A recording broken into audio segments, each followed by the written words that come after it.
Oke teman-teman, pernah backtest EA dan melihat ada tiga jenis drawdown ya di sana. Ada absolute drawdown, ada maximal drawdown, dan juga relative drawdown. Mungkin kalian bingung ya, apa aja sih bedanya? Yuk kita bahas.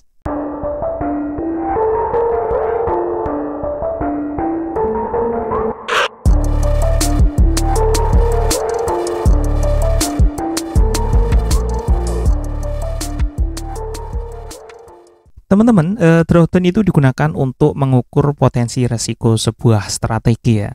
Semakin kecil drawdownnya, artinya strategi itu semakin aman gitu.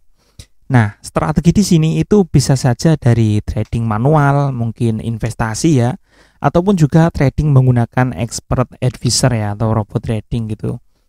Nah, ada tiga jenis drawdown ya teman-teman. Jadi ada absolute drawdown, maximal drawdown, dan relative drawdown ya. Nah, yang pertama itu ada absolute drawdown. Jadi absolute drawdown ini adalah jumlah kerugian yang terjadi di awal investasi. Drawdown ini termasuk setiap investasi yang langsung dapat kerugian di awal, teman-teman. Nah, angkanya itu diperoleh dari selisih antara modal awal dan nilai ekuitas terendah. Nah, biasanya untuk drawdown seperti ini gambarannya itu bentuk nominal angka ya, bukan presentasi. Jadi misalnya teman-teman kita deposit awalnya itu 1000 US dollar, kemudian langsung kena loss itu 10 dolar ya teman-teman. Itu artinya absolute drawdown kita adalah 10 dolar ya. Jadi nilainya itu berupa nominal angka gitu, bukan persen. Kemudian yang kedua ada maximal drawdown teman-teman. Jadi maximal drawdown adalah jumlah kerugian dari nilai tertinggi ke nilai terendah ya teman-teman. Misalnya deposit kita di awal itu adalah 1000 US dollar. Kemudian kita mengalami kerugian beruntun misalnya sebesar 200 US dollar.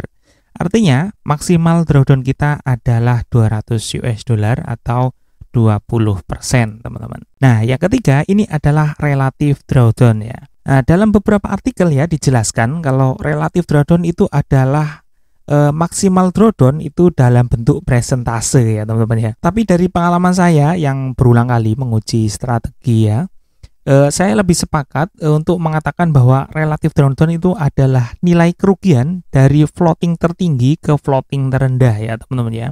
Dan definisi ini ya itu cukup terbukti ya saat digunakan untuk melihat kinerja sebuah strategi pada expert advisor ya atau robot trading. Ini misalnya kita melakukan deposit awal sebesar 1000, kemudian kita loss sebanyak 200 US dollar. Kemudian kita transaksi lagi dan terfloating 100 dolar. Kemudian floatingan itu ternyata hasil akhirnya adalah profit 100 dolar.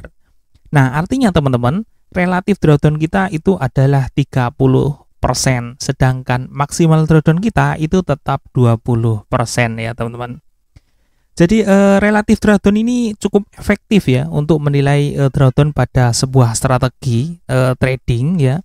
Yang menggunakan sistem averaging atau martingale ya, baik itu manual ataupun expert advisor ya atau otomatis gitu. Dan dalam banyak kasus ya, relative drawdown ini cenderung lebih tinggi dibandingkan dengan maksimal drawdownnya ya teman-teman. Seperti contoh pada backtest EA North-SW ya teman-teman, yang sangat kondang itu. Nah di sini teman-teman ya. Nah di sini kita lihat ya teman-teman. Untuk maksimal drawdownnya itu hanya 43,33%, tapi relatif drawdownnya itu mencapai angka 86,69% ya. Ya, strategi ini kemarin itu sudah pernah margin call ya. Ini ya kelihatan dari sini teman-teman ya. Kemudian untuk contoh lain ya teman-teman, kita bisa lihat di Waka-Waka EA ya. Ini yang masih running sampai hari ini ya teman-teman. Nah, di sini kalau kita lihat ya teman-teman, maksimal drawdown untuk pair AUD New Zealand Dollar itu adalah 49,20%, sedangkan untuk relatif drawdownnya itu mencapai 68,4% ya. Dan itu sebenarnya tidak mengejutkan ya kalau misalnya live tradingnya ya di sini teman-teman kita lihat. Nah, kalau kita untuk live tradingnya itu tidak mengejutkan kalau drawdownnya sampai di angka 72,4% ya. Jadi itu kurang lebih sudah mencerminkan dari hasil backtestnya tadi ya teman-teman ya. Di sini kalau digabung-gabung dengan pair yang lain ya kemungkinan bisa 72,4 atau malah lebih tinggi kalau lagi nggak bagus gitu ya marketnya. Jadi semua pairnya lagi bareng dan floating loss semua ya teman-teman. Oke, jadi seperti itu teman-teman ya untuk menjelaskan tentang absolute drawdown, relative drawdown dan juga maksimal drawdown. Semoga bisa dipahami ya. Oke, terima kasih buat teman-teman yang sudah nonton video ini sampai selesai. Semoga video ini bermanfaat dan sampai ketemu lagi di video saya berikutnya.